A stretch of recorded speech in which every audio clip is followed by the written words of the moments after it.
Let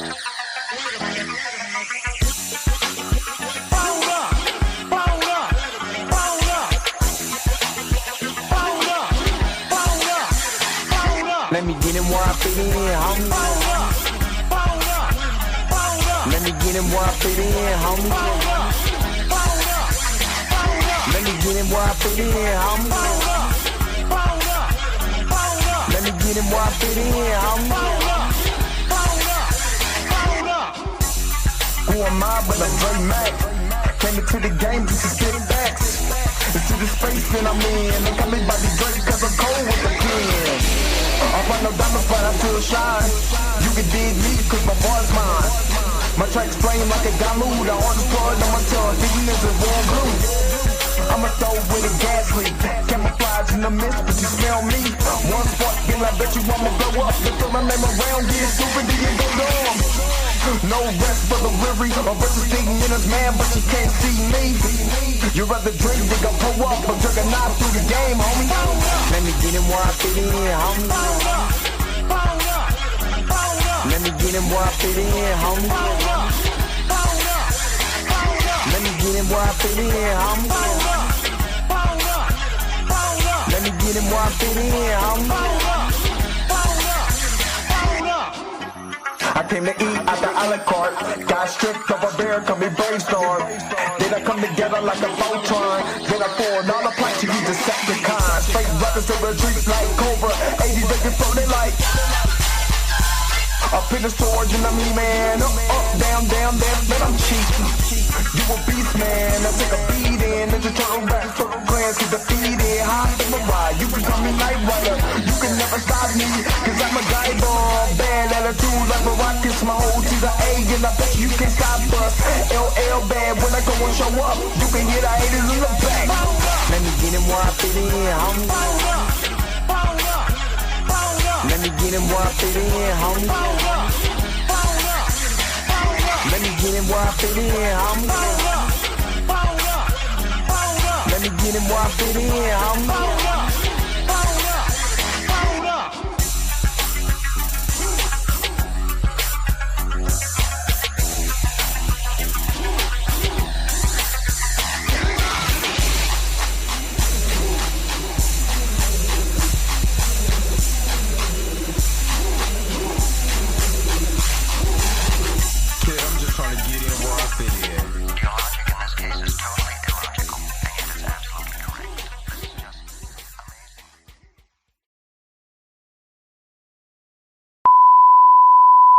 This is a test. This station is conducting a test of the emergency broadcasting system. This is only a test. Taste the biscuit. Taste the goodness of the biscuit. Taste the honey sauce. Taste the goodness of the biscuit with the honey sauce. To get that honey sauce on me, I don't like the way it tastes with my chicken wings. We return you now to your regularly scheduled program. What in the hell? What's up? What's up? What's up? What's up? What is going on, everybody? This is your man Drake Mack coming to you again with another episode of the Drake Mack Show, starting 30 minutes later at 8 o'clock Central Time, 9 o'clock on the East Coast. Still, if you're on the West Coast, get up, because I needed to, because I was knocked out. I'm not gonna lie to you. I was nice and sleepy. But today, I told you on yesterday we were going to go over Torian's video about Skip Bayless's white guilt after watching Sinners. I ain't gonna lie, I'm a little confused on the white guilt part, because I'm more interested in to hear what he says. Because what you need white? Why do you feel guilty? I think that's the question. Even when Torian, was like he wanted me to do a reaction video to this, I'm not gonna lie, I was like, why is he? What's wrong? What's wrong with old Skip? Why you feeling a certain way? I mean, just being real. Why are you feeling a certain way? So We're gonna go over to it right now. I'm just making sure that I'm giving Torian his credit as far as like on my description. Just give me just hold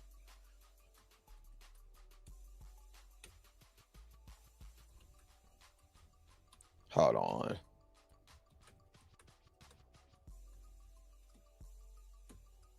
Yeah, just wanted to make sure that I put that up in there. Just so he gets credit for this. But yeah, so this is I can't wait to get into it, but hopefully you guys are happy because this is ridiculous. Hope you guys are healthy. Shout out to my man Heavy Gan over at the Heavy Gan channel. But you already know how I do. The real question is, Say why you hating on my energy? Say why you hating on my energy? I don't think you wanna be my enemy. all right. Let me see what's all up in here. And then we're gonna get started with this because I'm not gonna lie, unless you only time you feel guilt is when you've done something. When you've done something you know damn well you're not supposed to do is the only reason why you would have any type of guilt. So when anyone talks about like in this case with Skip Bayless, I have white guilt over sinners. Sinners gave you white guilt. Why? I'm confused. Or you've done something you ain't supposed to do.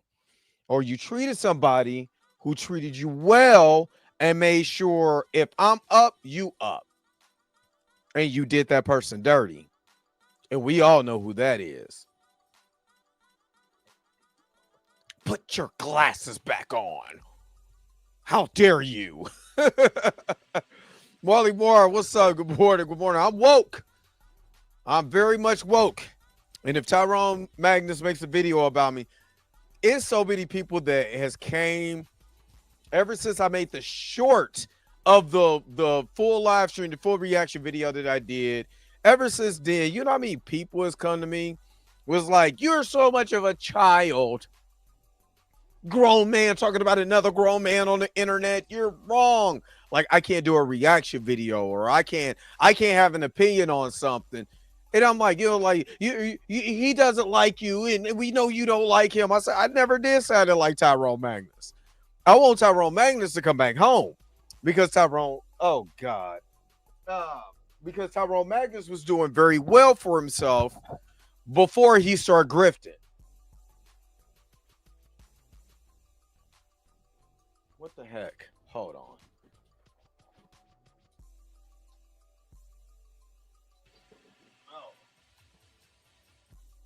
There we go. Well, when I think everybody misses the point. It's because Tyrone grifted, and he grifted so far. Which shout out to the brother on let me get his name real quick because I gotta kind of like address this real quick. The brother Kevin Terrell.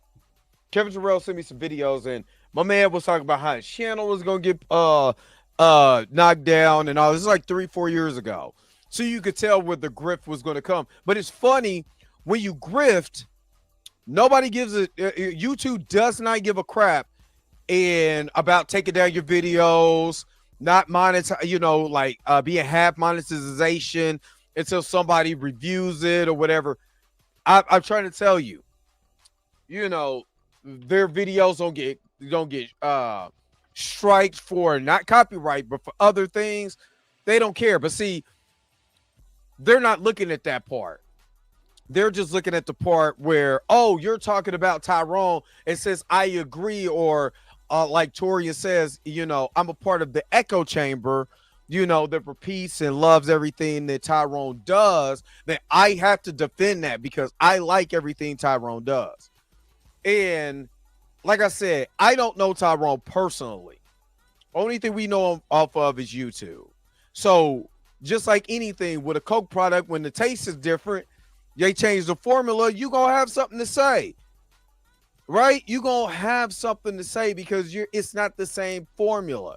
If I change up, you're gonna be like, dude, it's not the same thing. What are you doing? If I change up right now, y'all gonna have a problem with it, especially the ones who are really invested into the commentary, invested into the videos, invested into the live streams. Just like Marley Moore asked me, am I woke now? Because y'all was expecting me to be on at 7:30 or 8:30 your time. And when you come on at 9 o'clock, what the hell are you doing? You know what I'm saying? Oh, you overslept. Okay, I understand. But there was no explanation from Tyrone to say this is why I'm leaning this way. He just did it. It's like 1 minute, he's doing this thing and he's being goofy or whatever, you know what I'm saying? And he's being himself. Next thing you know, the dude is over there talking about everything is woke. Woke, and DI and whatever grifters be saying. And then you're doing reaction videos and you just keying to people who that don't like us. Yes, I'm gonna have something to say. And then eventually, because you blocked me on Twitter, which I've never followed you on Twitter, and all this other stuff, now I'm about to roast you. Because in the black community, if we're roasting you, we're still laughing and giggling and cracking on you. We still kind of like you, but we know you out here, with the buffoonery. You out here with the Butter Biscuit crew. I'm going to still crack on you, but I'm still, a piece of my heart is still wanting you to come back over on the other side. You ain't got to do that. But until then, I'm going to roast you. I'm going to have fun at your expense with this because this is what you chose to do. So when you choose to do something, you can't get mad that somebody got something to say. And all you followers that come on these channels and talk that shit, you can't get mad because we got something to say. Man, this is America, Jack. So if you mad that somebody got something to say, there's probably something wrong with you, which leads me to Skip Bayless, because you're probably guilty. All right, Torian is up in here, of course. His video is the video of the hour. So we're going to get into it in just a second. Miss Roberta's up in here. Good morning. Tina, a.k.a. Mintygasm, is up in here. Good morning. Your Junior Network. What's up? Good morning. American Niji Girl. Good morning. Kiana, what's up? Good morning. Wavy Thames is up here. Good morning. Not at the plantation. My boss got Mondo Burger biscuits today. Not the Mondo Burger. Xavier Phoenix, what's up? Deron, what's up? Good morning. Rashad Walker, good morning. Padre Ware, good morning. Dirty Joker, good morning. Michael Johnson is up here. Good morning. 7 MC, good morning. Judah Vision, good morning. Rashad Walker's up here. Good morning. Let me see. PTL production. What's up? Yeah. Robin D. Good morning. Of course, you already know. Slap it, smash it. Go ahead, hit the thumbs up. Chillmonger's up in here. What's up? Bell Family Account. What's up? Nice to see you in the chat. First time I ever seen you in the chat, so it's nice to see you. All right. Before we get started, let me shout out all my crew members, the magnificent crew. You guys make it happen, man. I appreciate you. Let's go. Hold up. Wait a minute. Whoa. Stop everything you're doing. Go and hit that like button. I know this is probably your first time watching, and you probably enjoying everything. Stop fucking on the channel and go and hit that subscribe button so you never miss one of my videos or one of my morning live streams. And for only $2.99 a month, you can be a part of the crew. And shout out to all my crew members that been holding it down for Dre Mack and the crew since the beginning. All right, back to your regularly scheduled program, now in service. Go. Bye.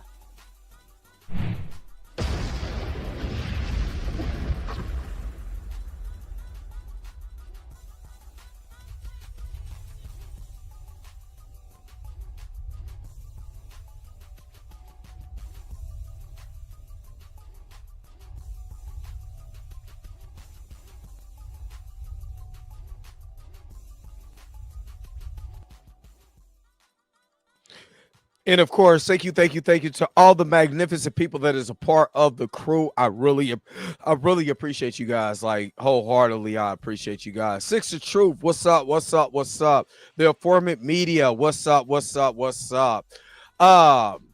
Yeah. So I have not watched this Skip Bayless video that Torian has done. So literally, this will be my first reaction. He did this a while ago, and he asked me to do it on last week, but of course other stuff kind of came up, and I was like, I really want to do those and get those over with. And it's funny now, when I did the reaction video to Kevin Feige, the way that he the way he's coming about talking about Brave New World, now almost 5 or 6 days later, it's now catching fire on social media, where people was looking at Kevin Feige like, wait a minute, what? Hold up.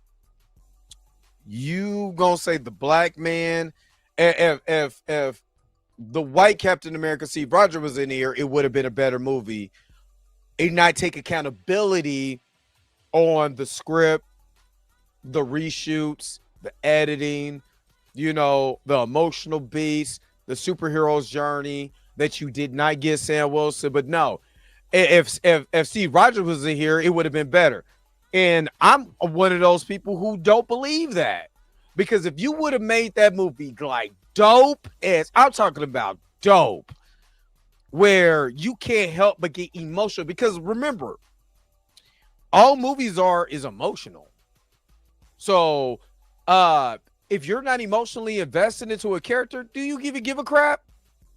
Like, seriously, do you even care if you're watching a movie and that character or the characters on screen doesn't hit you emotionally to make you feel, you know what I'm saying, a certain way, whether it's good, bad, or indifferent, you feel something. You don't care. So now everybody is looking at Kevin Feige a little bit differently, like, wait a minute, hold up, big dog. Just saying. And this what gets me to what's up, Professor Phil fam? This what gets me to Skip Bayless in this whole bludgeoned by white guilt that Torian, did. Of course, I'm piggybacking off of his reaction. My thing is, look how many times you have done, black athletes on your show, from Jalen Rose to what you did to to Shannon Sharp. Shannon Sharp was the reason why Undisputed, I tuned in every day, every morning to watch Undisputed, just to hear the banter between Shannon Sharp and Skip Bayless. You know what I mean? Just to hear that. So when you don't value, let me just say it like this, and I'm gonna get to that comment, Rashad, because I like what you said right there, and I want to answer, respond to that. Will you honestly, and this is, I'm gonna just be honest with you. There's certain people in Hollywood, I'm not saying everybody, but there's certain people in Hollywood you just do not respect. And I'm saying Hollywood because sports reporters are now are part of the machine, especially if you're under Fox or ESPN. ESPN, of course, is owned by Disney. You're in the limelight now. You're in the Hollywood. You might not be a Hollywood star, but you're in that. You're on television as a personality. You're part of that Hollywood spotlight because all of this is a production. And if you know, that's theater. It's a production. You go out, you do certain things, and it's for entertainment. Me, this is a small production for entertainment, but you're getting my raw emotional thoughts with that. It's all part of production. Skip Bayless, Shannon Sharp, every morning it's a production of entertainment. And Shannon made the production of entertainment sky high. With the antics and the you know what I'm saying? The blacks and the Miles and the blacks, or Miles and the yak and all of that. All the stuff that he did, even the GOAT James stuff, even though he knows damn well that dude ain't the GOAT. But, hey, hey, that's what he felt. All of that was entertainment, right? But there's some people that, when the mantra of don't outshine the master from the 42 laws of power comes out, Skip Bayless didn't like the fact that he wasn't the main attraction of the show anymore. Skip Bayless felt, I brought you in, now you're going to outshine me? How dare you? And I'm going to be honest with you. There's a lot of white people that don't like to be outshined in the media. There's a lot of them. Because once you start getting bigger than they are, they do not like that.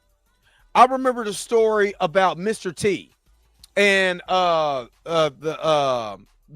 actor who played Hannibal. I'm gonna pull that up in a second, but I remember the story where he kind of didn't like the fact that Mr. T was getting top billing. Hold on, I'm about to pull it up here in a second. George Pepper. Yeah. He didn't like the fact that Mr. T's character was the main attraction to the show, even though he was a part of the team and Hannibal was supposed to be the leader. But everybody came for Mr. T, like in the 80s. Let's be real. So he did not like that. And he let it be known in a variety of ways that he treated, Mr. T on the show. So you know what I'm saying? It's a litany of truth in that. I'm trying to tell you, there's a lot of people. Let's be real. When you watch it, if the ones who watch The Last Dance, when you hear the general manager say that the organization wins championships and not the players, and the majority of your players are black people, in the main attraction that brings that'll bring you so much money, because before the Bulls drafted Michael Jeffrey Jordan to the Chicago Bulls, it was a dumpster fire. They were a dumpster fire, right? But because Michael Jordan outshined the GM, now you got a problem. Because he made it be known, Michael Jordan don't run this team. I do. And you have to flex your muscle. Instead of let's do it like this. Let's cohabitate, because that would make it better. Hannibal, let's work with Mr. T. Let's make it better. Skip, let me work with Shannon, because my show has never been hotter since I left Stephen A. Smith that he got mad about. And they fell out. Instead of working, some of these people, their ego is so much because I'm supposed to be the man.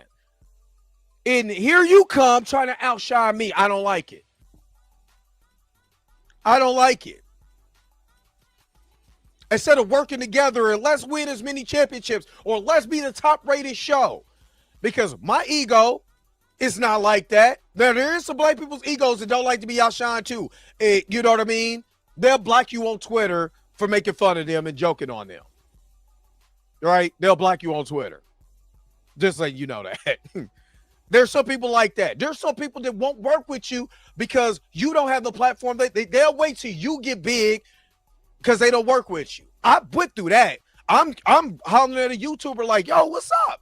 You know what I'm saying? I mean, we worked together when we was equals, and now that you completely out the water, now you don't want to work with me. Oh, now you don't.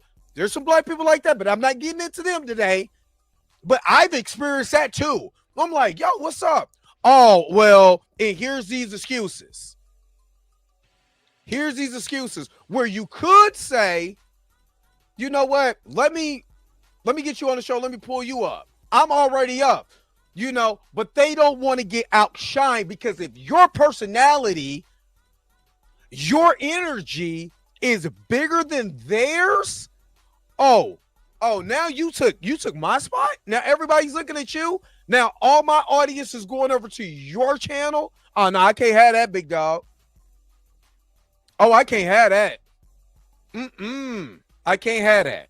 So this is what I feel like, we're experiencing here. Me, I when the whole thing with, with Jonathan Majors and trust me, shout out to Cat Not Williams. that was a part of the Law Avengers, channel blew the flub up. I'm talking about blew up because she's really into law. You know what I'm saying? And she was able to, connect with me, Chill, and all of us. And she was a standout. Her channel blew up because that's what she dealt, that she dives into. They seen the type of dedication and all of that, she had. Did I get mad? No. You know what I did? Congratulate her and become a member like she's a member over here. I didn't hate, but there's some people that will hate you when you outshine them. And to me, that is what Skip Bayless is experiencing, because you know that you're here with me. I invited you in, and now you're just trying to suck. Pause. That wasn't about to go right. That wasn't about to go right. That wasn't about to go. I was going to go left. That was last night's conversation. But no, you're about to, instead of dealing with me, understanding that we're a team, you don't want to do that because you're mad that you're being outshined. And that's a shame. That's a shame. Let me check everybody who's up here right now while I was doing my commentary, because I see some people come in, but I want to address Rashad Walker. Dre, they're doing the same thing they did with Jonathan Majors. Instead of making a good story, they post a blame on something else to justify crapping on the black. They did. Now, I'm not just saying that just to be saying it, or saying that because I know Jay. You know what I'm saying? Jay's a good dude. Hollered at Jay. The other day he said he is just blessed and he's thankful of you guys. You know what I'm saying? But we know what he did because the trades told us. We know what Marvel did. The trades told on themselves. And then Kevin turned around and told on himself. You know what I mean? So it's not like we're just saying this. And the main thing that some white people that listen to this conversation were like, oh, it's all about race. Y'all just got to bring up the race card. What if it's about what he actually did? We have to keep reminding people that racism is just as American as apple pie. And there are some people that still look at black people as inadequate. No matter how good they are, no matter how much they prove themselves, no matter how great they are, no matter how many heights that they reach, they still look at them as that they're inadequate because I'm better. White supremacy is still in my heart, and I'm better and you're not. It is what it is, and we have to accept that's how America is. We have to accept that. It may not be you might not have that mindset, but there's somebody who does, right? And we have to address it. We can't ignore it and be like, oh, let's kumbaya this. No, we gotta be able to address the issues and point out the hypocrisy within that issue. Because seriously, the reason why a lot of people didn't like Martin Luther King Jr., not just because he was for the reports that he was going to ask for $20 billion for black folks, he didn't like the fact that he was getting poor whites and poor blacks to look at the government, not me and you. The invention of race was in the late 1800s. And they did that to divide us. There's an actual book called The Invention of Race, right? Where they wanted to cause a division with us so they can make Homo sapien white and make them superior over everyone else. This is a superior race. I'm not making this up. I wish I was. I wish I was making this up. But that's the reason why. So instead of, because poor whites and poor blacks was whooping the elite's ass. The elite white folks that don't care nothing about you either, the ones who got real money, the ones who are movers and shakers out here, don't care about poor whites either. But see, when they created the invention of race, and they can say, well, hold up, you're white, right? You're white.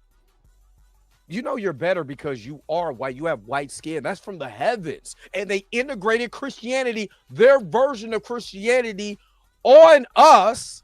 This is why I like sinners so much, to cause a division. But y'all don't want to get into that conversation. Just saying. It is easier for you. Like I said, the elites back when they was having slave raids In the 1700s and the 1800s, when it was having slave revolts, the poor whites that was tired of that mess too, because they was tired of the elite. They was tired of the government body making decisions for them that kept them poor. Along with the foundational Black Americans that was enslaved too. They said, oh, we can just get together and beat their ass. And that's when they was like, can't have that no more. So it went from, you got racism as the underlying factor. Now we're looking at classism. I'm teaching today. Now we're looking at classism, right? You're white. You might not have much as money as me, but you're better than them. And then the them became blacks, Mexicans, Asians, you know what I'm saying? Jews, whatever. It became a part of that, right? And that's where that division comes from. So my job is always, when I talk about this stuff, I'm not talking about white people as a general body. I'm talking about them salty motherfuckers that's racist. Sorry, Miss Roberta. I got to say it like that. That's racist that don't want the black man and the white man just to be like, to see equally. You be like, I'm not your enemy and you not mine. That's not the real enemy. The real enemy is the people who want to keep us divided because they know that we're stronger together. We, the people, really will come into effect, but they don't want to do that. Because if you do that, then maybe, just maybe, this nation will be a hell of a lot better than what it is now. All right. That was my commentary. Let me get to some of the people that came in here. Damon, good morning. Real talk. What up, Josh? What's up? He did kill the Bulls. What is up? Is Lulu? What's up? I like that art though. I like that picture. My man Blue is up in the house. What's up? You know what, Rashad? It was funny because me and my brother, for our last hangout before he moved, we drove to because he lives in Wichita. We decided to drive to Tulsa, right, to hang out. And when I'm driving through Tulsa, it puts this on everything I love. This is no cap. My brother can tell you right now. I'm driving through Tulsa, and when you drive into the city of Tulsa, you see this area. And me, I told you I'm an energy person. Why Bob Hire is my motto. I'm a very much energy person. I'm driving through this part of Tulsa, and I looked. I said, bro, it's crazy that this community right here is this the feeling that I got. Now, I don't know if this was the historical part of Tulsa or not. I don't know. But we're driving through, and I was like, it's crazy that let's say this part of town was thriving, and people had the nerves to bring planes and all of that to burn a town down. That's crazy because they was outshining them, and they were just they were just to themselves, just living as a community. But it bothered them that much that they bombed them. And I just had this eerie feeling. Like this feeling of, like I said, if you're into energy and you're into meditation and stuff like that, like I am, then you will kind of understand that I'm now an empath, and you feel the empathy and you feel that sorrow, that energy, that spirit. Dog, when I tell you something came over me, I felt this sadness because you could picture it. Just because people were just minding their own business, thriving, and didn't like it. You know what I mean? It's a totally different feeling. Let me see. Kid Gravity. What's up, Beyond? What's up, B1? And I know that you gave Torian this idea, so shout out to you. Boycott Activision. What's up? Tyra J is up here. What's up? Let me see. Did I miss anybody who came into the before I go? Dane C, what's up? You know what I mean? It's just but it's funny because the word rednecks, the reason why they call country folk rednecks is because they used to go in during the slave race with black folks, and they would put red scarves around their neck and around their face, right? and go in and do the slave revolts. So the elite called them rednecks because of that. It had nothing to do with their skin complexion. That didn't have them. Oh, like there's certain parts of the South where you got, poor whites and poor blacks still live together. And there's no prejudice. There's no hatred. There's no none of that. There's still parts of the South that's like that. Not saying every part of the South, but there is still parts of the South that's like that. That they don't trip. Matter of fact, there's a community in Missouri that just like that. You know what I mean? It was integrated after slavery, all of that, and they didn't have no problems there. They integrated and didn't have there's pockets of places that when you go down there, you would think one thing like I did, and you see something totally different. So I'm speaking from experience. I'm not speaking from a fantasy standpoint. I'm speaking from experience. I seen it myself. You know what I mean? I seen it myself. I'm talking about black people, white people living together with no problems, no nothing, because they were all poor coming up and they built a community together. So it's not impossible. It's just a simple fact. It's that you had some saltine, you know what I'm saying, that was mad. And that's the part that is, I feel sorry for those people. I feel real sorry for those people. And yes, I feel that's why I don't like going to certain places. I don't like being in cemeteries because I feel that, and it's strong. I'm not talking about, no, I feel it. It is strong. So anyway, let's go to a commercial break. We go get right back with more of course, the Dre Mac Show.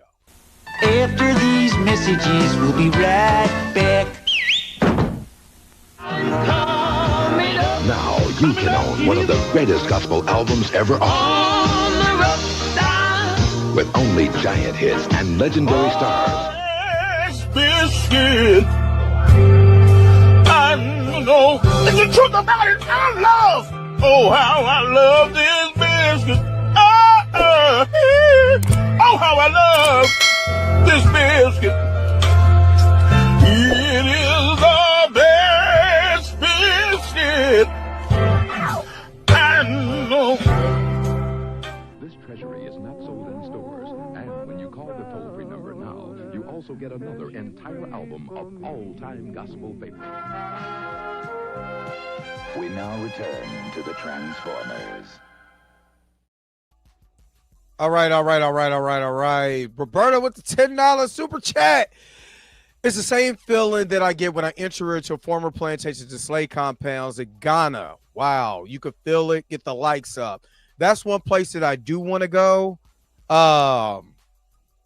It's funny because I've been to a plantation before, and it's one of the worst feelings I've ever felt in my life. It's one of the worst feelings I've ever had in my life. I had to go because it disturbed me so much. Like, I'm not lying. It disturbed the hell out of me.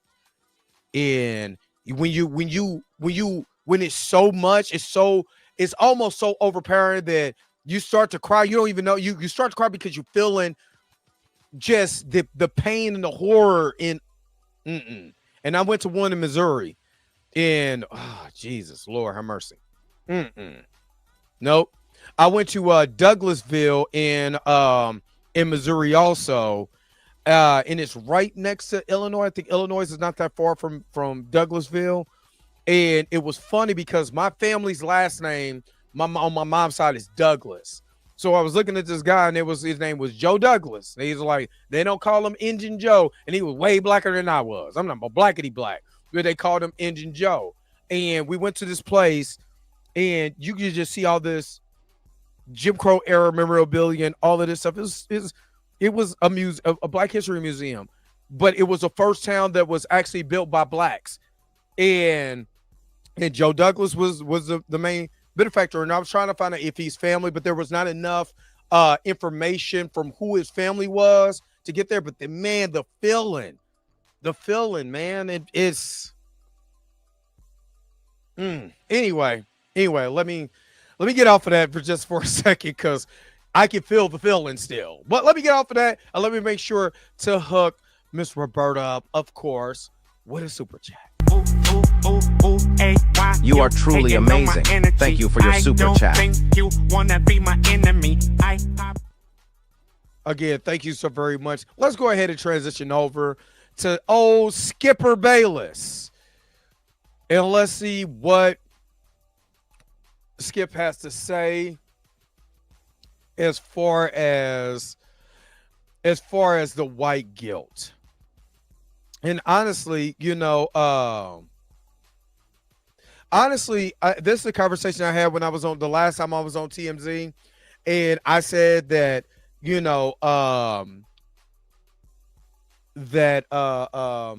the kid who played in The Sixth Sense, Haley Joel Osment, when he said all those he said that anti-Semitic quote, and they basically was an apologist for him. I said, no, he needs to visit the Jewish, the Holocaust Museum and all of that they told Kyrie Irving.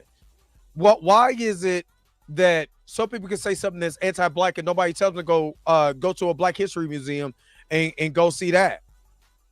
Go look at the Jim Crow Museum and all of that and see how far we've came.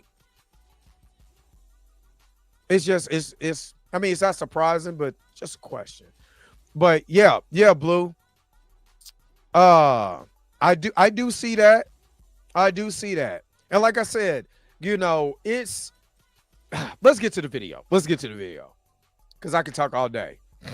Of this commentary that was given by Skip Bayless. And before I get into it, let me give a shout out to Kid Gravity because he's the reason why I found out about this. So Skip Bayless on his show recently, and by the way, I'm recording this on July 4th. And by the time you'll see it, it'll probably be a couple weeks later. Nope, a lot of them don't. Where he is discussing his feelings after watching the Sinners movie. Now, the title that he put up on his Twitter page, it was saying how he was bludgeoned by white guilt after watching Sinners. And already I was like, okay, I know what direction he's headed with this, because it's the same thing we heard from other PC individuals. This is even what we heard from the melanated co-colonizing cohorts such as Jason Whitlock. So I already kind of figured this but is another butter biscuit brother. And then I think this was part of a longer video that he did, or a stream or whatever. But he just cut it up into pieces because the video that he did was like over an hour long. And this right here is only 7 minutes of it. And it was actually towards the end of his commentary. It's probably the last thing he talked about. But I'm glad he cut it up because that made it easier for me to just download this instead of having to download the whole hour and then having to cut that up.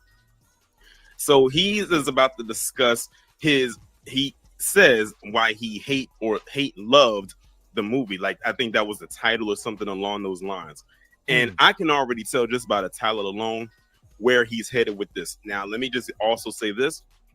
This is my first official time watching this video, so this will be just as fresh to me as it will be to you. So let's see what Skip is about to talk about. Okay, allow me a couple of minutes to talk about Ryan Coogler's movie Sinners. Now, mind you, this video, again, he just recently made this maybe a couple days ago. The movie Sinners has been out since April. And that means he's just now seeing it about 2 months or over 2 months after. So I'm letting Torian kind of preface this real quick.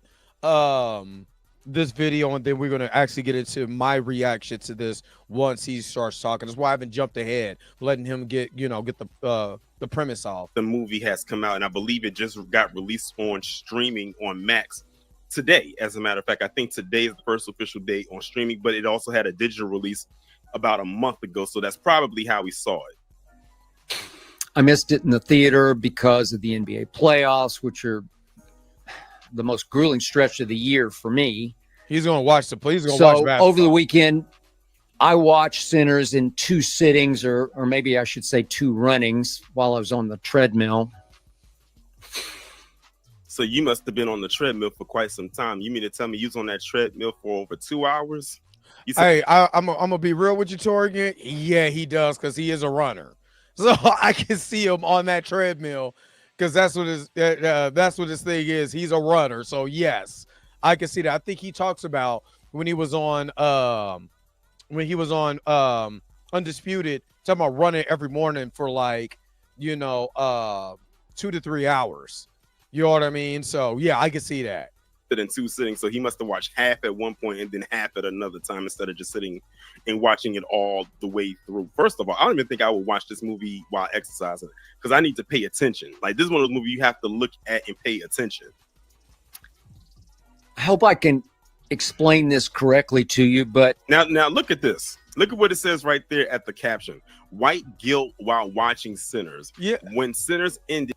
Yeah, I must just stop you right there, but I remember when this popped up because I haven't watched the Skip Bayless podcast because it's boring. I'm not even gonna lie to you, it's boring. Every 5 minutes he's like,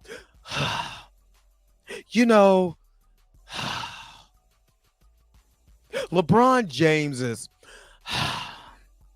he's not Michael Jordan. I don't want to hear that. So, but titles like this, make you think. You like white guilt while watching Sinners. Like, why do you have white guilt? I was running on the treadmill and Sinners, I was watching the Sinners. And I'm not woke, but I was woke when I watched it. I felt battered. Bludgeoned and battered by white guilt. Now, understand, whenever PC says something about white guilt, they're almost trying to, not even almost, they are trying to put themselves into a victim mode to try to make it seem like, yeah, I understand what my clan sisters did to you, but I mean, what does that have to do with me? Why do you have to make something that feels like it's targeting me? And correct me if I'm wrong, and I'm only using this because this is a talking point that they like to use. Isn't Skip Bayless part of them folks? Don't they have a quote unquote beef with each other? Now, again, I'm just using this as if they're talking about it because they like to separate the two. I already saw it when I was looking at some of the comments. But really, when they do the white guilt thing, this is them trying to throw themselves in the victimhood to try to make Black people especially feel like we've done something wrong to them. And I loved, well, before he goes, it's funny that Torian brought that up because anytime that I watch a period piece Asian movie, y'all know I love my kung fu. And if I didn't work like a dog, I would still do Kung Fu Cinema Saturdays, but I can't physically stay up that long. Y'all know when we was doing Kung Fu Cinema Saturdays, I went to sleep on folks because I was so tired. You know what I mean? Like, so tired. But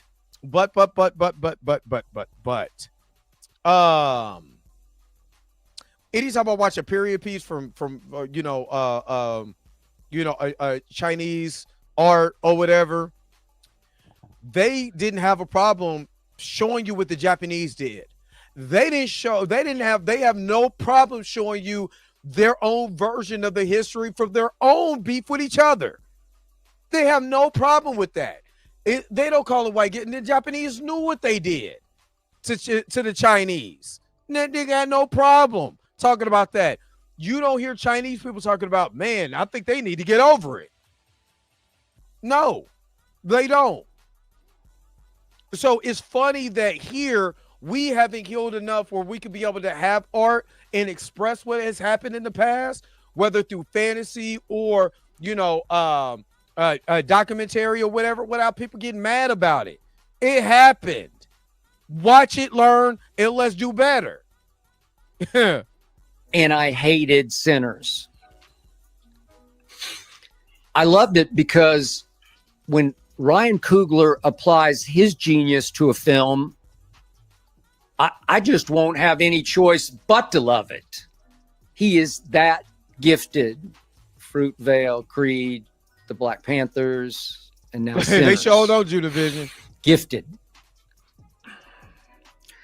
I love Sinners because if I get a double shot of Michael B. Jordan unleashing his raw screen power, and Michael B. plays two twin brothers, I'm going to double love it. Understand what Skip is doing right now. He already knows where he's headed with this, but he has to soften the blow before he goes in for the nuke bomb. That's Yeah, he has to. This was what Skip is notorious for doing, even on first I was about to say First Take, Cold Pizza, Undisputed. So what Skip normally does is before he starts anything, he always preference what he's getting ready to say. It's a build up breakdown, right? It's build up breakdown. We used to call it, we in sales, when I used to be in sales, I'm not talking about the sicky of the icky or China White. I'm talking about we in sales, we call it breakdown build up. So we will tell you everything that you've done wrong. But like, oh, wait a minute. You know, you really don't want to do this because you do this, and this leads to this. When you're selling someone, what you don't want to do is the way you're doing it here and here. But let me build you back up. You know what I'm saying? You're doing this well. All you really need to do is readjust this part or whatever, and you will be great. Now let's go out there and go get it. You got this. So you break them down, you build them up, then you send them on your way. Skip does the opposite. Skip would do is build you up to break you down. He did it to LeBron. LeBron is the most physically gifted athlete I've ever seen in my life. I mean, the guy's 6'9", 260 pounds, freight train. When LeBron goes downhill, I'm in awe. Until it's late in the fourth quarter, and he don't want to go downhill. You know what I mean? What up, Pam? Sister Pam is in the house. Make sure y'all like, share, and subscribe to Sister Pam. But you know what I mean? He does that. So this is not surprising from my point of view. Literally what he's doing right now. He has to soften the audience first by giving his so-called praise of the film before he goes into what he really wants to talk about, which is that caption at the bottom. The break. Because notice he brought that caption up before he even gets to that part. Like if he was going to do that, which he's going to do, he should have left that part out and then brought the caption up, but he didn't do that. He wants you to, it's almost like he wants you to double focus. Focus on what he's saying right here, but also focus on that caption at the bottom because it's glaring. I love Sinners because of the brilliant melding of two very different genres. He let LeBron have it in 1932 Mississippi and vampires. Wait, vampires river dancing? Trust me, Ryan Coogler's screenplay just, so to speak, sucks you in. Pause. Not once did I think this is silly or this is hokey. Didn't have time to doubt it because Sinners just grabs you by the throat that will probably get bitten. And how can you not love anything that has Delroy Lindo in it? First off, before I go any further, I told you he's going to do all the praise. Sound like he's reading off of a prompter. Like it almost sounds to me like nothing that he is saying is coming straight from the heart. It just sounds really robotic. Now, here's the thing. I have no problem if you are reading off of a script or whatever, because I've said recently that now I'm starting to go into writing treatments, and I do that so I can make sure I have everything correct, and it doesn't make me say a bunch of ums and okay and well and a whole bunch of stuff so like that. But it comes off like I'm just saying it. Like, hey, look, y'all know me. I'll and all of that, and you know what I'm saying? Y'all to death. Like not like I'm reciting it. To me, from where I'm listening to him, and it wouldn't surprise me if he's reading off a teleprompter. His voice.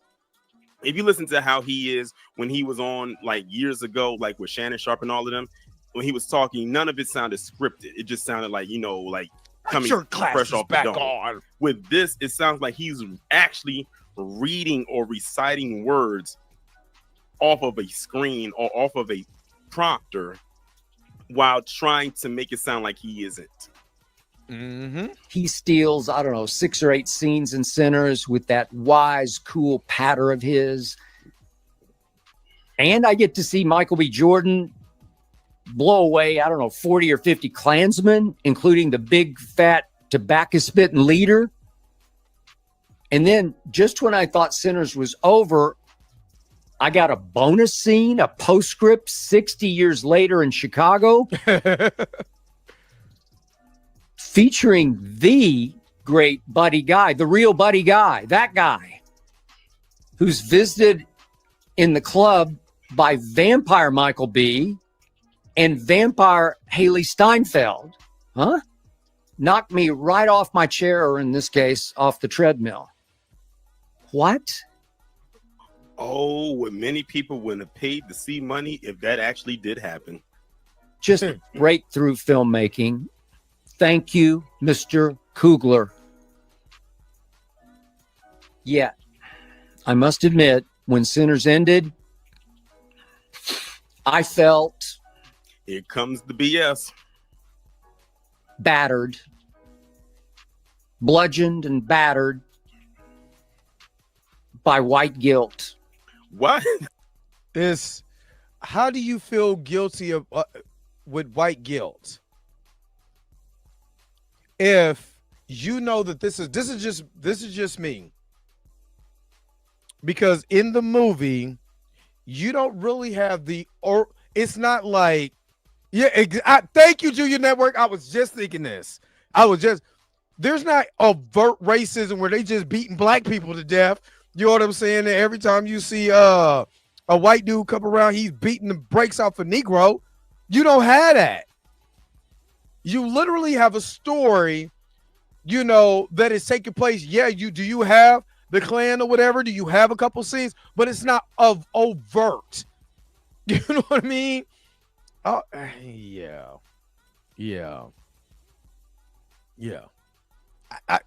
I'm trying to figure out why. Wait. I didn't mean to laugh. But like I said, this is my first time watching this. That's why this is funny to me.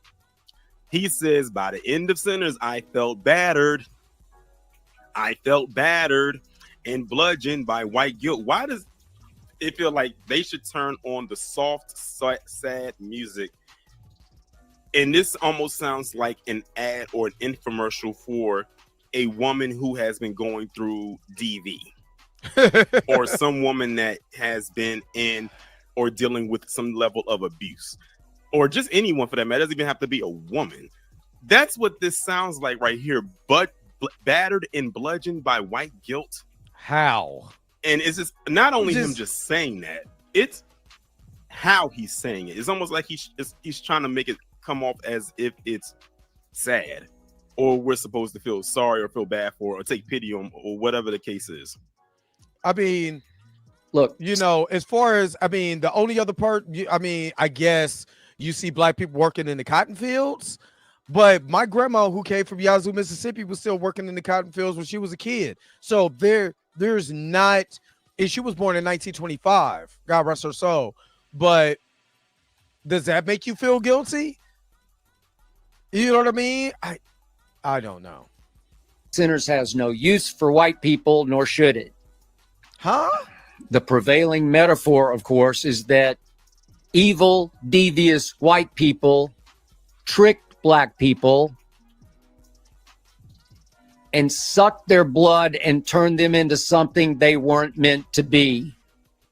That's what you got from this? I'm sorry. I gotta rewind this, because the commentary on this is what? How he's saying it. It's almost like he's trying to make it come off as if it's sad, or we're supposed to feel sorry or feel bad for, or take pity on, or whatever the case is. Look, Sinners has no use for white people, nor should it. What? The prevailing metaphor, of course, is that evil, devious white people tricked black people and sucked their blood and turned them into something they weren't meant to be. How the hell he get that out of this movie? Oh, good God almighty. Now I know why Torian wanted me to watch this. I know why he wanted me to watch this, because that's a bunch of baloney, malarkey, baloney. Shannon, you know, and I know that that's baloney, dude. First off, exactly. What's up, Tank, dude? Take, this has got to be the worst take. I think this is probably even worse than what's old boy's name? Stevie Knight. At least he just said it was trash. There's no place for white people, and you know, and we're just blood. Basically, you're saying, well, you made me feel guilty because only thing that you think about us is just blood sucking vampires. What's up, brother Juma? All we are is blood sucking vampires, and we made you into something that you didn't really want to be. That's what you got out of that. Like, literally. That's what you got out of that? Gee, let me hear what Retorian has to say, though, but that's what you got from this, Skip? See, that's probably why you shouldn't have watched it while on the treadmill. I'm just being completely sarcastic when I say that, because I have a feeling that even if he wasn't on the treadmill watching this, he still would have came to the same conclusion. The evil white vampires wrecked the juke joint life that the black people were building thanks to the money provided by the twin brothers who had gone up against the Chicago mob and lived to tell about it and returned home. If Skip was really paying attention, he would know that Remick, the main vampire, told them that the Klan tricked them at the beginning of the movie. The guy I think his name was Hogwood, and told them that whether he and the other vampires came there that night or not, it was a setup, and they were going to come and assassinate y'all tomorrow, which they did come to do. But by that time, no one was there because all the people had died. Yep. After Remick had turned into ash, and so did they, because of the hive mind thing, and they basically all burned. They were all gone, but they came there to take them out. So whether or not Remick came back for them or not, they were going to come and take them out regardless. He literally said it in the movie that this whole thing was based on a lie, because the person that he bit, that when he went to the house, and those two, that woman and her husband, that was his nephew, and you saw the Klan hood sitting there. Bert was the nephew to Hogwood. That was a major plot twist in the movie right there in that moment. But I can tell that Skip Bayless was not paying attention to that. He missed that part, and it shows based on what he just said right here.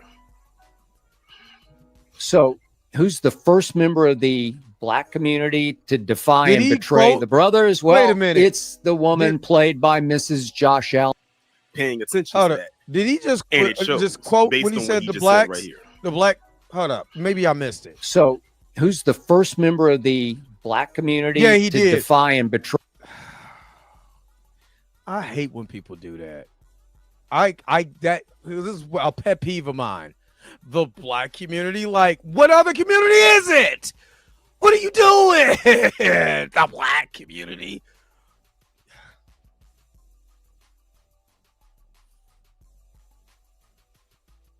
Torian, why? Why did you have me watch this? Why did you have me watch this? Oh, God. Pray the brothers. Well, it's the woman played by Mrs. Josh Allen, Haley Steinfeld, who appears in Sinners to be, I think, biracial. She obviously has some white blood, which obviously prevails and leads her and in turn the black community to ruin. So if you followed my career and betray the brothers, well, it's the woman played by Mrs. Josh Allen, Haley Steinfeld. Betray the brothers. Who appears in Sinners to be, I think, biracial. She obviously. Yeah, and I gotta agree with Tori. He shouldn't have been watching this on the treadmill like like Harrison Ford in Brave New World, where you just running, he about to damn near kill himself. He shouldn't have did that because he obviously didn't pay attention to the actual dang old movie. But I gotta take a mental break real quick before I go off on Skip just for a second. I'll be right back with more. Woo! Lord have mercy of the Dre Mack Show.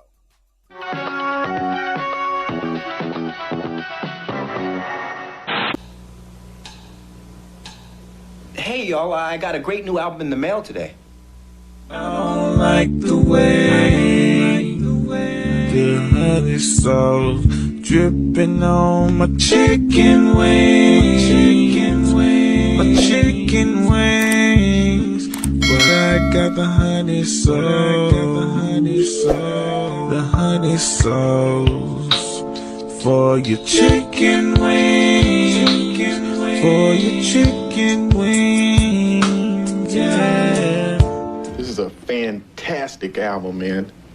Let me borrow it. No, my brother. You've got to buy your own. We now return to the Transformers. Oh,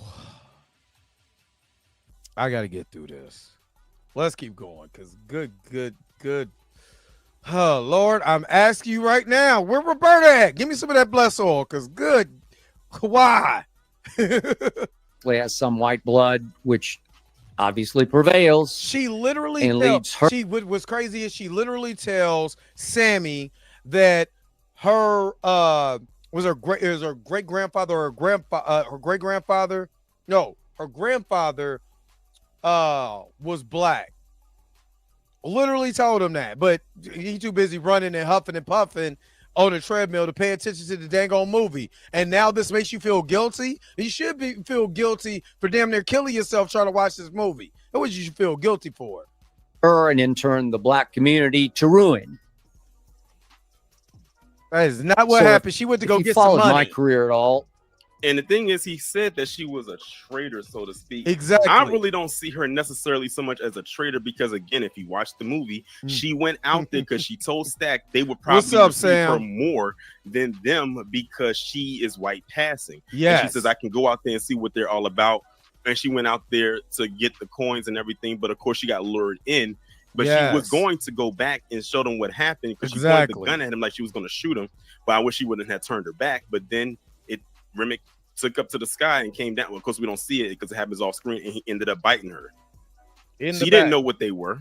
None of them knew who they were up until later when the character Annie tells them what they are after she threw that garlic water or that garlic juice on to Stack, and he started to burn, and that's when she revealed it. And that wasn't until after, like maybe 15 or 20 minutes after that. Because she was calling them Hank. So again, Skip doesn't know what he's talking about, but I'm not surprised. Exactly, Tina. You probably know I've fought with all my might against racial injustice in this country. Oh, please. Skip, you are one to talk. There are very questionable anti-blackness statements and actions on your part, especially when Shannon Sharp used to be on that show. Just the whole thing with DeMar Hammond. That he couldn't read that Skip couldn't read the room. That wasn't the beginning of the end, but that really was, to me, the straw that broke the camel's back was the DeMar Hammond situation. What's up, Summer? What's good? If y'all don't know, the DeMar Hammond situation with DeMar Hammond for the Buffalo Bills collapsing and went into cardiac arrest. And legitimately died, and they had to bring him back. His heart stopped. He literally died, and they brought him back on the field. Skip went on and talking about they shouldn't have stopped the game and this and other guy. It didn't read the room. And then when Shannon had a problem with it, he didn't want to discuss it like an adult, and he kept cutting Skip off. Off Shannon and all of that, and it went south. I remember watching that episode. It went south. So to me, that's it is again, you know, let me keep going. Let me let Torian talk because I'm literally kind of about to go in on Skip because the thing you did with Jalen Rose, you know what I'm saying? Just because you hang with Lil Wayne doesn't mean you just down for the cause. And I kind of hate that. Okay. This is to anybody. I don't care what color you are. If you're gonna be down for something, be down with it because you want to, not because you hang around a certain people. Let me put it in this analogy like this. What's up, Eddie Foster? Be down with somebody because you understand beyond the person. Just because you hang with somebody, you date somebody, you marry somebody that's outside of your race, doesn't mean that you're an ally. Be an ally for a cause because you believe in the cause, not the person that you hang around. You don't want to see bull job happen. That's the reason why I'm here. I'm fighting because I'm tired, because I know the intricacies that go on with said community. Not because my sister's gay or my brother's black or my best friend is Asian, so I got to be down for the cause. No, you're doing it because you want to be performative, not because you actually believe in what you're talking about.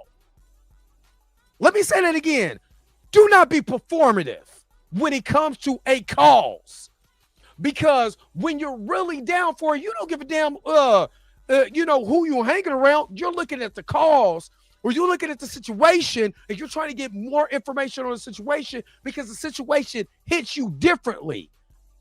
And that's why I want to fight, not because my friend's black or I want to be invited to the cookout and all that other bull crap. Skip that. Skip that. The humanistic viewpoint is what you should be about as a damn person. I didn't work in my community, dude. I worked in my community.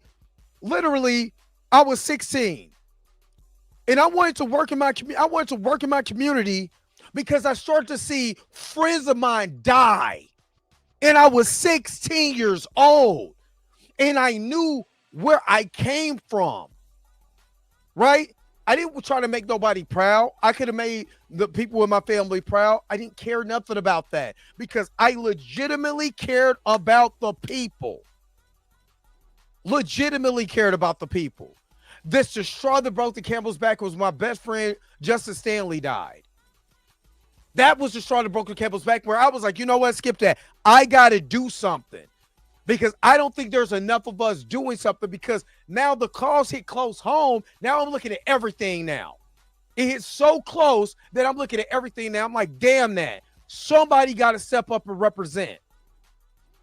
It was always in me, but that was what brought it out of me. That was just the catalyst, the trigger.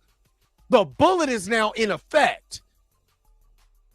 So if you're looking at this like during George Floyd or during gay pride or whatever cause, if you're looking at Israel, what's going over in Israel, and you want to be a part of the cause, don't look at the cause.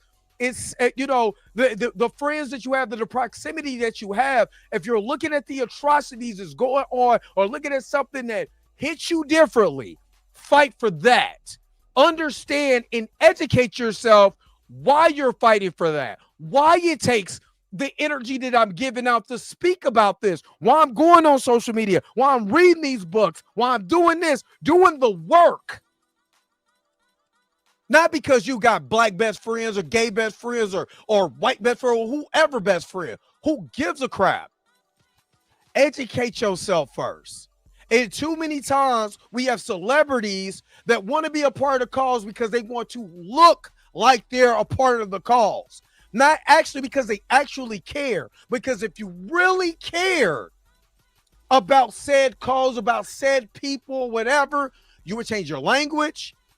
You will understand more, and you'll be able to read the room. These are things that we can look at Skip Bayless and say, you have not done that, so you cannot sit up here and talk about you're down for the cause because you hang with Lil Wayne. Hell, Lil Wayne don't even want to be a part of the cause.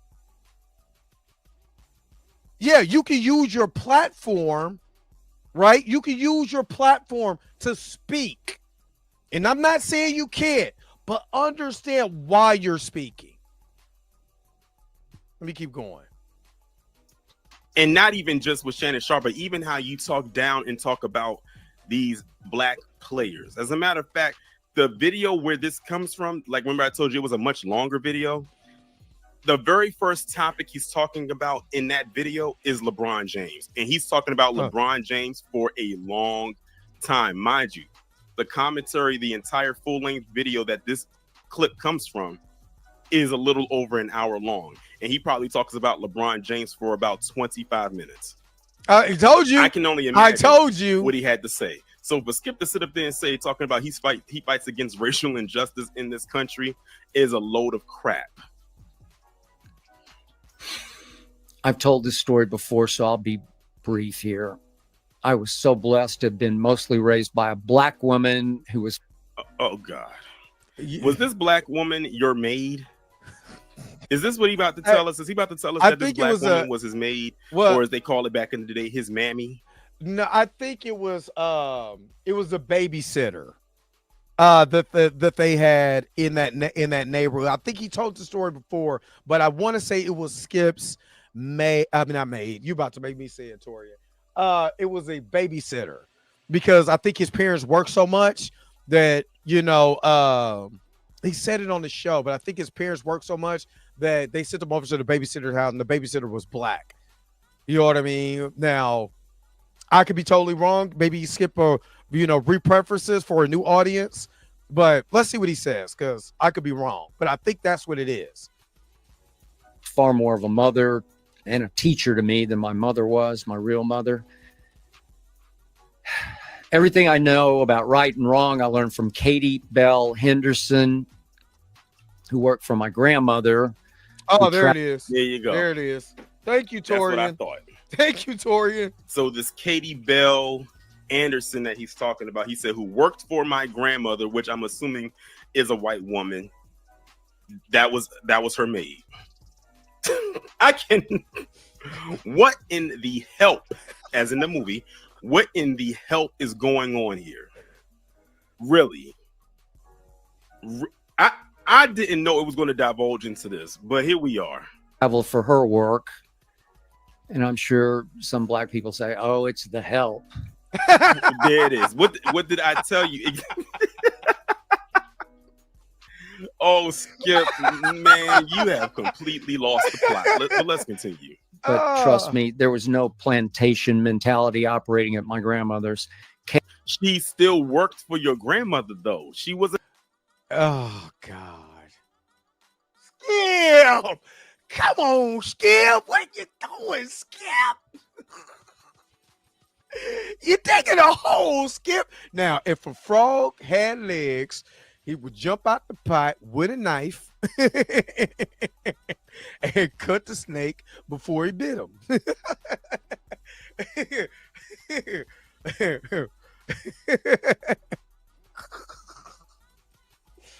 Oh my God, Skip! Come on, Skip. The nanny. She was the maid. She was the help, as I already established, and as you basically said. Because the thing is, he said he's told the story so many times, so that means other people have told him. So this woman that partially raised you, or mainly raised you because apparently your mother wasn't a good mother, based on what he's saying, the help raised you. Which means it also makes you wonder how long has this woman been working in the family? Yo, a lot of the times they pass them down. Yo, Stamina, can I say wanker? Is he a wanker? Bloody hell. I'm telling you, man, I'm gonna be a UK rapper in my next life. Sound like family heirlooms. When one of them I'll play like, the grandmother passed, she passes on the help to another person in the family, and that means that she was probably passed on to your mother. Or maybe y'all was sharing, Katie. I don't know, but she helped raise you. She was the help, Skip. She wasn't your friend. She wasn't even a mother figure to you. She was for your grandmother, an employee, and that's all there is to it. Oh, hold up, wait a minute. Bell ran that household with an iron fist. Oh my God, I gotta. Hey, look. Hold up, because only thing I think about is the black mama from Tom and Jerry right now. Oh, Lord have mercy. This is getting hard to get through. This is getting this is getting hard to get through. I'm gonna take another commercial break. Good God Almighty, I gotta compose myself. I'll be right back again. Oh Lord, with more of the Drake Mack Show. Good God. After these messages, we'll be right back. Taste the biscuit. Taste the goodness of the biscuit. Taste the honey sauce. Taste the goodness of the biscuit with the honey sauce.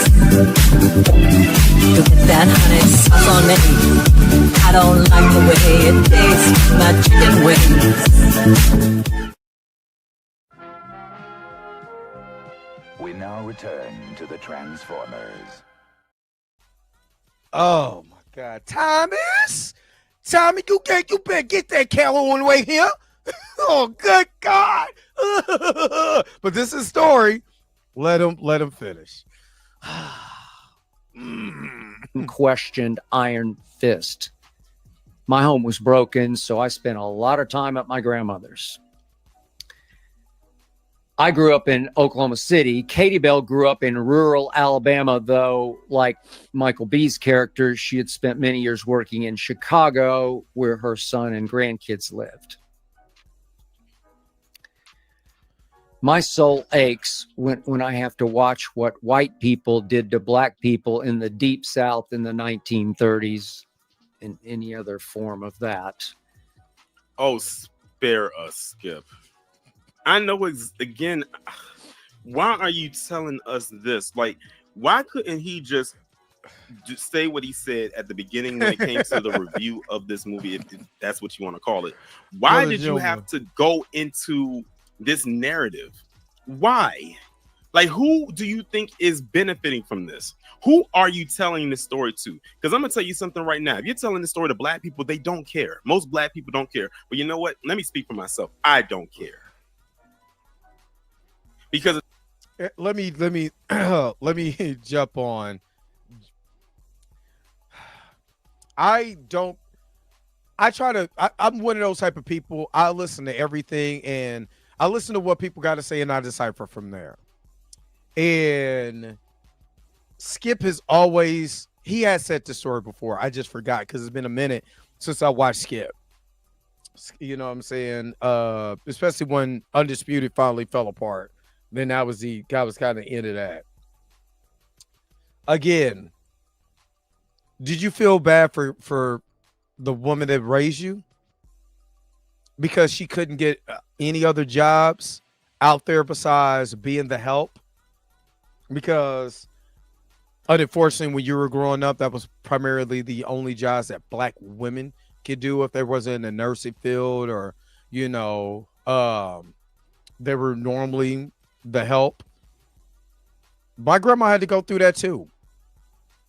You know, she used to say, I got tired of cleaning white folks' houses because the way that they treated her. Especially if your mother's not that good. She just left you with the black the black nanny or whatever. You know what I mean? Who your grandma was paying for, or your grandparents were paying for. You didn't look at her and say, I kind of feel bad about what you went through. Instead of the movie doing that, you had the right person right in your house that, you know, as you say, help raise you. You never thought about just saying, can you just tell me your story and the things that you went through and heard her side of it? Because I never heard Skip say that before. With my grandmother, I used to sit down all the time and just ask her about how she grew up because I was curious because she had all this black history stuff in her house. Now, I'm going to tell you the truth. My grandmother, she told me she only had a 3rd grade education. You know, but coming from the South in 1925, you probably will have that. She didn't finish school and, you know, had to work at different places and stuff like that. So I would just ask her about it. And she went through some hell. Now, an old black woman or an old black man from the Deep South, like I said, my grandma was from Yazoo, Mississippi. she did not like white people. For there was reasons though. When she told me the reasons, yeah, I can see why you don't. The way that they treat her, spit on her, all kinds of stuff. Did Skip ever ask, the woman who raised him, that question? And got her side of the story of what she went through and why he needs to be better than the other white people that she encountered in her life? Because that's her impression of white folks. I'm just saying. What's up, Rasta Life? And thank you, Miss Roberta, for the $5 super chat. I got you, Dre. I'm loading up the super circle with bless all. Let's pour some on Skip too. Let me go ahead and hook you up real quick. Gang bang, gang bang, gang bang. You are truly amazing. Gang Thank you for your super chat. Gang bang, gang bang. All right, appreciate it. Thank you. Let's keep going. Got about 8 more minutes to this video left, so let's keep going. The thing of the fact of the matter is, Skip, you still nest to this day in your privilege, and you can't sit up here and say that you don't. Anybody who is anybody with a set of eyes and a good set of ears can hear and see that by your behavior over the years in the media, in sports media. I know. And then I go ahead, American Ninja what Girl. I really would like to know, I don't know if his nanny is still alive or not, but I wish I could hear stories from her to know what it was like to help raise him or work for his grandmother. I wonder what that was like, because he could probably be telling the glamorous part of it, but of course there's always more beneath the surface. Exactly. And forgive me, y'all, I ended up skipping back a little bit, so let me see if I can get back to the right spot. I've told this story before, so who traveled for her work. And I'm sure some black people say, oh, it's the help. But trust me, there was no plantation mentality operating at my grandmother's. How you Katie know? Bell ran that household with an iron fist, unquestioned iron fist. My home was broken, so I spent a lot of time at my grandmother's. I grew up in Oklahoma City. Katie Bell grew up in rural Alabama, though, like Michael B's character, she had spent many years working in Chicago, where her son and grandkids lived. My soul aches when I have to watch what white people did to black people in the Deep South in the 1930s and any other form of that. And since I had to run it back a little bit because I missed and hit the meter instead of the pause button or the play button, if Skip feels this bad about what happened, he has all this so-called white guilt, we need to ask Skip, what is his take on reparations for foundational Black Americans, which I'm assuming his help or his nanny was. Do you think that she should get repair, or her descendants? I agree wholeheartedly with that. Rastalite, thank you so very much for the $5 super chat. Did you have a quote or something that you wanted to say? Put it in the chat, but I do appreciate the $5 super chat. Let me hook you up real quick, and then we're gonna get right back to it. Let's go.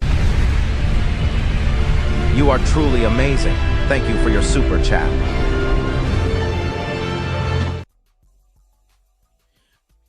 I was kind of thinking the same thing. Like, did he ever talk about reparations on Undisputed, especially during the Kaepernick situation, when he kneeled and all of that? I don't remember. I know, of course, Shannon is going to tell his side, but I don't remember. But yeah. All right, let's keep going. because that'll be the real determining factor right there. I can almost assume what Skip was going to say. I wonder if someone maybe in the comments can answer that question for me. Has Skip ever been asked the question about reparations? And if so, what was his response? I know all about it. I don't know how to fix it. Obviously, I can't fix it. And after a while, and he doesn't want to fix it. Well, it's just hard to watch. For me, it's hard to watch. I didn't participate in it. I didn't contribute to it. You want to know what's so interesting too is that he's watched this movie right here, Sinners. You know, and we see what it is. Before Torian goes, let's talk about Sinners. You know he's a Cowboys fan, right? I think he capped for Jerry Jones. I mean, he caped for Jerry Jones. Put on his cape, went to go save Jerry Jones. When that picture came up of Jerry Jones in the circle with all them white people, talking about the black people. If you don't know what I'm talking about, let me see if I can, because man, I talked about that too. Let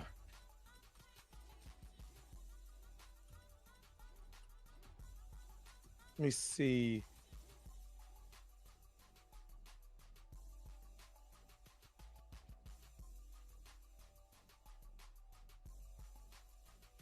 Give me just a second. Now, I'm going to share my screen just real quick.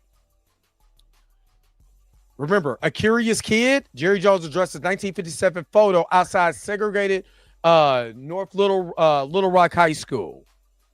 So this was Jerry Jones right here. You know, now, of course, we see what's going on right now. There's two, let's say three black, this could be a reporter or something like that right here. You know what I mean? But you see two black kids right here. My man with the cigarette in his mouth, this is a high schooler. You know what I'm saying? He already got the smokes. He with the smoke. My man over here laughing. Right? Jerry Jones over here. Now, you don't see Jerry is there, but you don't see Jerry breaking it up. You don't see Jerry over here. All these people was in here. Why are they in here while they're intimidating this black kid? I'm just trying to see what's going on. See, this says, let's preface this, a September 9th, 1957 AP photo showed Dallas Cowboys owner Jerry Jones in the background of a group of defiant white students at Arkansas's North Little Rock High School, blocking the door of a school, denying access to 6 African-American students enrolled at the school. Moments later, the African-American students were shoved down a flight of stairs into a sidewalk where the city police broke up the altercation. Right? So this was Jerry Jones. Let me see if I can find Skip Bayless talking about Jerry Jones real quick.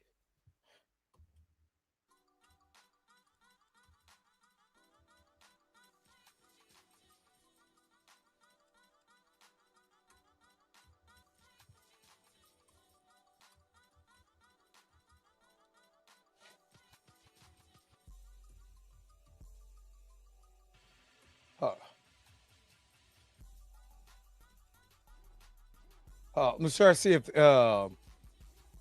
yeah. Nope, this ain't it. This ain't it. Nope, they don't have it. They don't have it on here. Talking about, and if anybody got that clip, because it's funny that I brought that up. And the first scene that popped up was First Take, Stephen A. Smith's take on that, but not Skip Bayless's. Let me see if I can find. Just give me another second.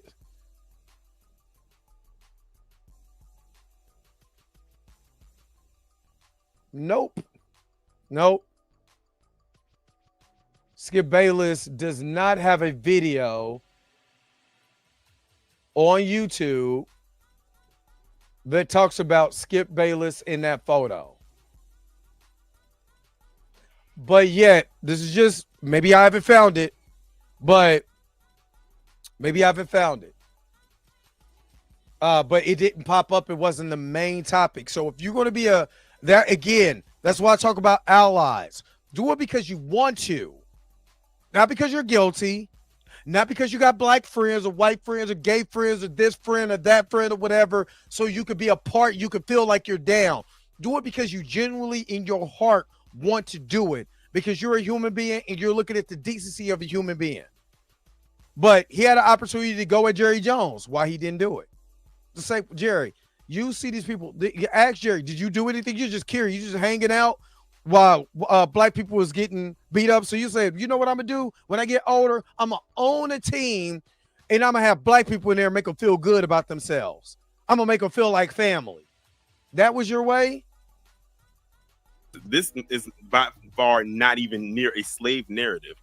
But think of all the movies that have come out over the years that did have the slave narrative, and there have been several. It's been a while since one has come out, but I'm fine with that.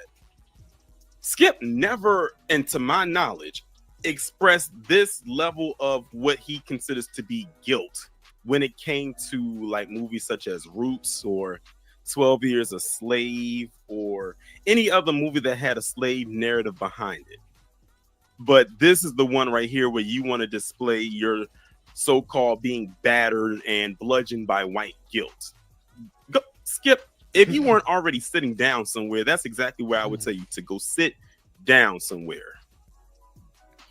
Yet I still feel so deeply guilty about it because of the color of my skin. Skip, stop making this about you. This is not even hardly about you. See what I mean? And that's another thing I don't like when they use that narrative of white guilt. They find a way to make it about them when the story in the narrative isn't about them. They still have to center themselves. Even if they're the perpetrator or come from it, they still find a way to say, well, you know what? I'm so sorry for what my ancestors did, but please don't blame me. I can't help that I was born this way. That's very true. Again, still losing That's the very plot. true. I agree. Sinners just ultimately beat me over the head with that guilt. How? Thank you, what I Torian. mean? See, what did I tell you? Thank you. How? He starts off his so-called review talking very good and real colorful about it. And then he ends it off with this. Now he's saying that the movie Sinners beat him over the head with white guilt. How is that even possible? How? I don't get it. Right now, he's just rambling and babbling. I don't usually find vampire movies all that scary, but for me, Sinners is psychological horror. After a while, I just wasn't sure I could take much more of it, as great as it was. But hey, Buddy Guy looming up on the screen out of nowhere in the end, that saved it for me. For that, Mr. Coogler, I thank you. Okay, enough of that. So basically, Buddy Guy, blues icon and legend, showing up at the very tail end of the movie. At the end. Is what saved it for you, because after everything with the vampires that happened within the second act, second and third act of the movie, that is what bludgeoned you over the head with white guilt. Y'all, I cannot make this up. And it's funny too, because when I was looking at the comments, by the way, like I said, he broke this up into pieces. And the video at this time of me recording this video was at like 1,900 views. And mind you, he recorded the whole video maybe like 2 or 3 days ago. It was only like 50 comments under there. It was a mix between people saying, I appreciate what you said, Skip Bayless, to people saying, you completely misunderstood the movie. That was the combination of comments that I saw under this video. Now, I'm not going to go with the former, but I will go with the latter. He completely misunderstood and lost the plot completely. If this was his takeaway, Skip Bayless, if this was your takeaway of that movie, to come out and say that you were bludgeoned and battered with white guilt, then this movie wasn't for you at all. But I'm not surprised, because again, he's not the only white person to say something like that. Or person, period. Like I said, look at Jason Whitlock. Well, we know why he does it. Butter biscuiting. But Skip, no, this definitely wasn't it whatsoever. But I'm gonna just go ahead and end it off with this. Okay, let me. Boy, if you don't get the fuck out my face. Y'all let me know what y'all think about this down in the comments, and I will talk to you in the next one. All right, shout out to Torian for that video. This is just let me hurry up and wrap this up. This is just my thoughts on this. Is Skip is one of those type of people that just says whatever for a hot take. So you could be like, "Hey, look at me. I'm going through too. Look at me. I'm going through." And it's sad. It's sad. It's sad. And this is one of the reasons why, you know, without that counterbalance of Shannon Sharpe, the reason why he's floundering right now. I mean, Shannon, you know, everybody who has worked with Skip Bayless is now more successful than Skip Bayless outside of their thing, you know, outside of the commentary. And it really, that's because he does not get it. He just doesn't get it. And honestly, being kind of real with you, I don't think he's ever going to get it or even wants to get it. Because if I can just continue to make a narrative, then what do I need to get it for? Yo, the sign is real simple, B. It says wrap it up. Wrap that shit up, B. I'm not gonna lie, this was kind of hard to get through because some bull crap is just I can't listen to. And it's a lot of bull crap that I listen to on here. A lot of, you know, well, I was raised by a black woman, so I understand the black struggle, but I'm still guilty. Still makes me guilty. No, man. No. To understand the black struggle is to sit down, listen, shut the flub up, and understand, empathize. Don't give me sympathy. One thing I don't like is somebody trying to sympathize with me because it's that, oh, woe is me. Get it. No, empathize with me. Just empathize. That don't mean you gotta, you know, have sympathy and feel sorry for me. Just empathize. Like, man, I can understand how you will feel in that situation. Not being a victim, but I can understand how you feel. And it's just the feelings. You know what I'm saying? That's all. All right. Let's get up out of here. Torian did an amazing job on there. So make sure that you like, share, and subscribe to Torian Rain Reloaded. What did y'all think? Please put it in the comment section below and tell me what you guys think about this, especially if you watch this on the replay or whatever, or you even give a damn about what Skip Bayless has to say. Put it in the comment section. It's just, woo.